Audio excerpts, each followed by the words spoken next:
जय जोहार, नमस्कार। छत्तीसगढ़िया न्यूज़ देख रहे हैं आप। छत्तीसगढ़ की तमाम बड़ी खबरों को विस्तार से बताएंगे, जो लोगों की ज़िंदगी से जुड़ी हुई बहुत ही महत्वपूर्ण खबर है। इससे पहले आप छत्तीसगढ़ से हैं और छत्तीसगढ़ समाचार ठीक इसी प्रकार रोजाना देखना चाहते हैं तो नीचे लाल कलर के सब्सक्राइब बटन को दबा करके चैनल को सब्सक्राइब कर लेना है। इससे पहले आज की कुछ प्रमुख सुर्खियां। छत्तीसगढ़ में कोयला उत्पादन के लिए SCCL को मिला नया लक्ष्य। चैत्र नवरात्र का अंतिम दिन रामनवमी आज धूमधाम से मनाया जाएगा। छत्तीसगढ़ में पुलिस विभाग ने चौंका देने वाला आंकड़ा जारी किया।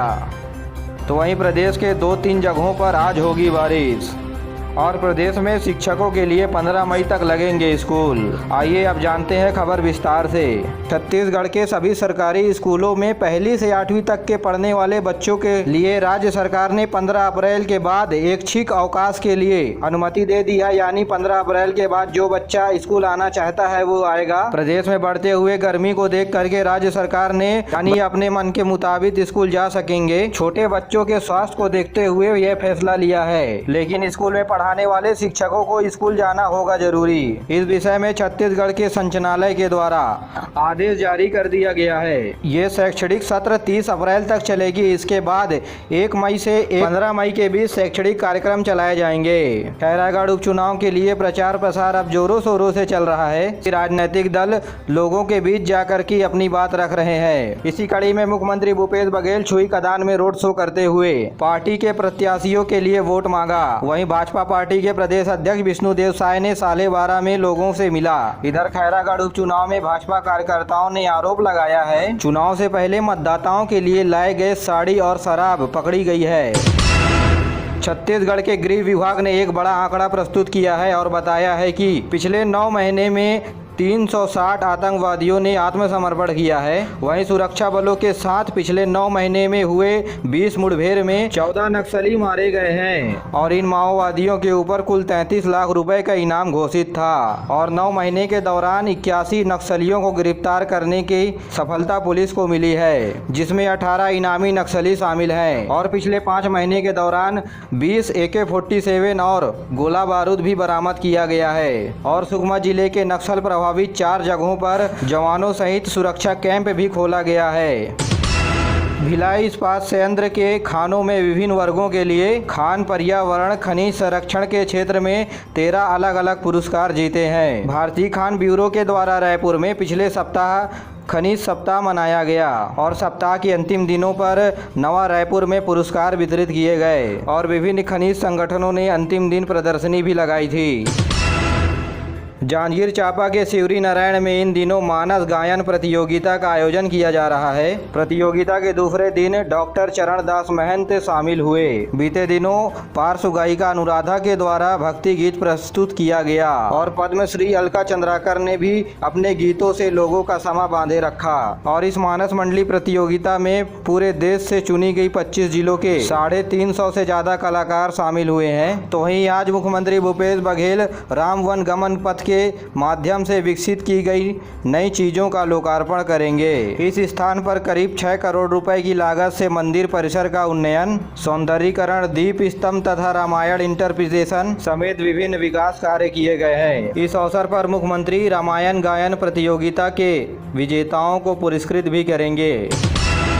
भिलाई के छावनी थाना क्षेत्र से सटी हुई बस्ती में भीषण आग लग गई। इसकी चपेट में आने वाले विभिन्न बस्तियों की अधिकांश झोपड़ियां जल गई। बस्ती में अफरा तफरी मचने के बाद लोग घरों से बाहर निकल गए। इस आगजनी की घटना में घरों पर रखे हुए 6 सिलेंडरों में विस्फोट हो गया। खबर मिलते ही पुलिस प्रशासन और फायर ब्रिगेड की टीम मौके पर पहुंच गई। आग इतनी भीषण थी कि इसकी लपटें 2 से 3 किलोमीटर की दूरी से नजर आ रही थी। कलेक्टर सर्वेश्वर नरेंद्र भूरे ने बताया कि जिला प्रशासन की ओर से प्रभावित हुए लोगों के लिए राहत और बचाव कार्य प्रारंभ कर दिया गया है। पीड़ित परिवारों के लिए खाने और कपड़े की व्यवस्था की गई है। उन्होंने ये भी बताया कि प्रभावितों का जब तक पुनर्वास नहीं हो जाता तब तक उन्हें जरूरत की सामान मुहैया कराया जाएगा। हालांकि यह आग कैसे लगी इस बात की जानकारी अब तक नहीं मिल पाई है।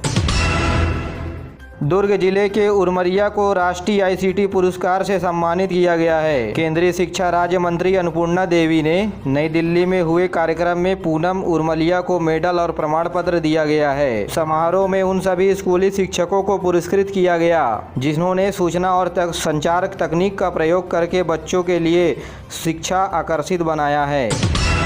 बीते दिनों चैत्र नवरात्रि की महाअष्टमी थी। इन दिनों माता गौरी की पूजा की जाती है। राज्य के सभी शक्ति पीठों और देवी मंदिरों में नवरात्रि के दौरान पूजा और अनुष्ठान के कार्यक्रम संपन्न किए जा रहे हैं। कोरोना संक्रमण में सुधार आने के बाद इस समय सभी प्रदेश के देवी शक्ति पीठों में आस्था का जन सैलाब उमड़ पड़ा है। बीते दिनों सुबह से ही हवन पूजन और धार्मिक आयोजन किए जा रहे थे। वहीं आज रामनवमी के अवसर पर जंवारा और ज्योति कलश का विसर्जन किया जाएगा। तो वहीं राजनांदगांव में रामनवमी के अवसर पर शांति व्यवस्था बनाए रखने के मद्देनजर पुलिस प्रशासन ने भी विशेष इंतजाम किए हैं। रामनवमी के पहले दिन जवानों ने फ्लैग मार्च निकाला। इसी तरह धमतरी में रामनवमी आयोजन समिति, सिद्धेश्वर महाकालेश्वर मंदिर समिति के द्वारा संयुक्त रूप से मोटरसाइकिल रैली निकाली गई। यह रैली शहर के प्रमुख स्थानों से होकर के गुजरी। मुख्यमंत्री भूपेश बघेल ने प्रदेशवासियों को रामनवमी की शुभकामनाएं और बधाई दी।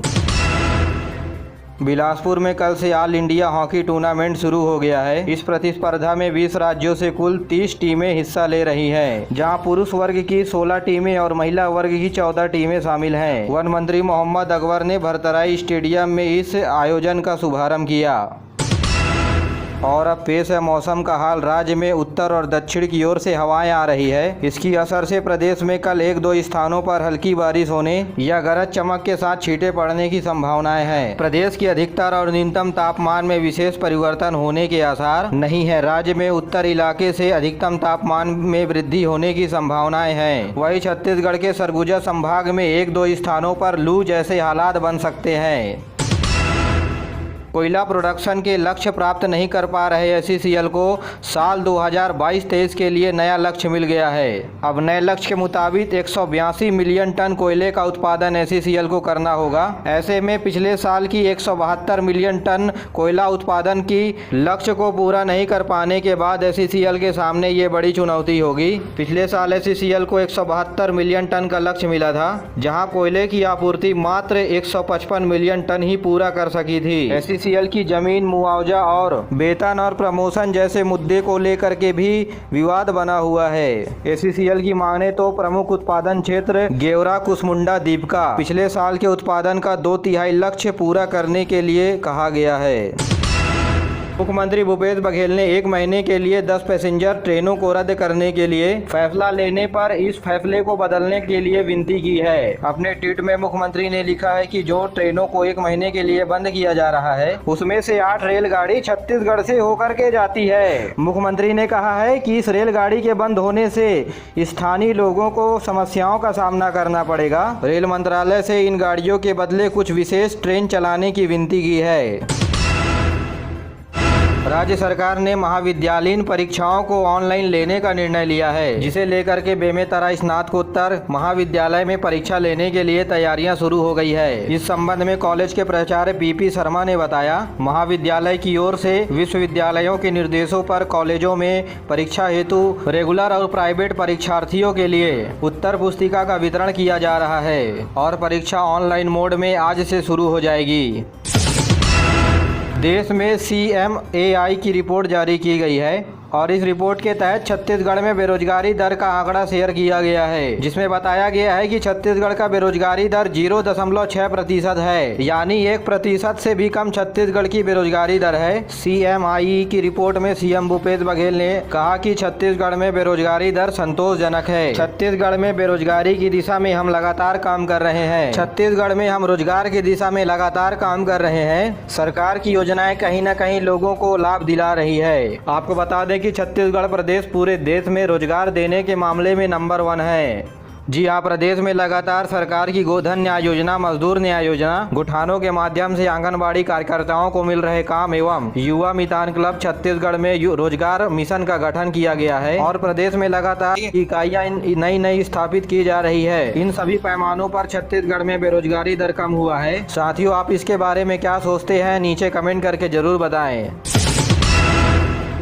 सलवा जुडूम से प्रभावित होकर के नक्सली एवं बॉर्डर क्षेत्र में रहने वाले लोग आंध्र प्रदेश और तेलंगाना से छत्तीसगढ़ में आना चाहते हैं तो राज्य सरकार उनके स्वागत के लिए तैयार है। ये बात मुख्यमंत्री भूपेश बघेल ने राजधानी रायपुर में तेलंगाना से आए हुए विस्थापितों के प्रतिनिधि मंडल से ये बात कही और आश्वासन दिया गया कि उन्हें रहने के लिए जमीन के साथ राशन और मूलभूत सुविधाएं दी जाएंगी। इसी दौरान बस्तर में मुख्यमंत्री ने आदिवासी समाज कार्यक्रम में पहुंचकर आदिवासियों के लिए चल रही योजनाओं का जायजा लिया और बताया कि आदिवासियों के विरुद्ध चल रहे 1200 प्रकरण को वापस ले लिया गया है। साथ ही इन किसानों को किसान सम्मान निधि योजना और वन अधिकार पट्टा का फायदा दिया जा रहा है। तो वहीं मुख्यमंत्री ने बलौदाबाजार भाटापारा जिले के जर्रे गांव में रखे गए कार्यक्रम में बलौदाबाजार के पलारी तहसील में एक दिन का लिंक कोर्ट, जिला मुख्यालय में स्वामी आत्मानंद के नाम से एक नई पुस्तकालय और बजट में शामिल जर्रे नहर लाइन परियोजना को शुरू करने की बात भी कही है।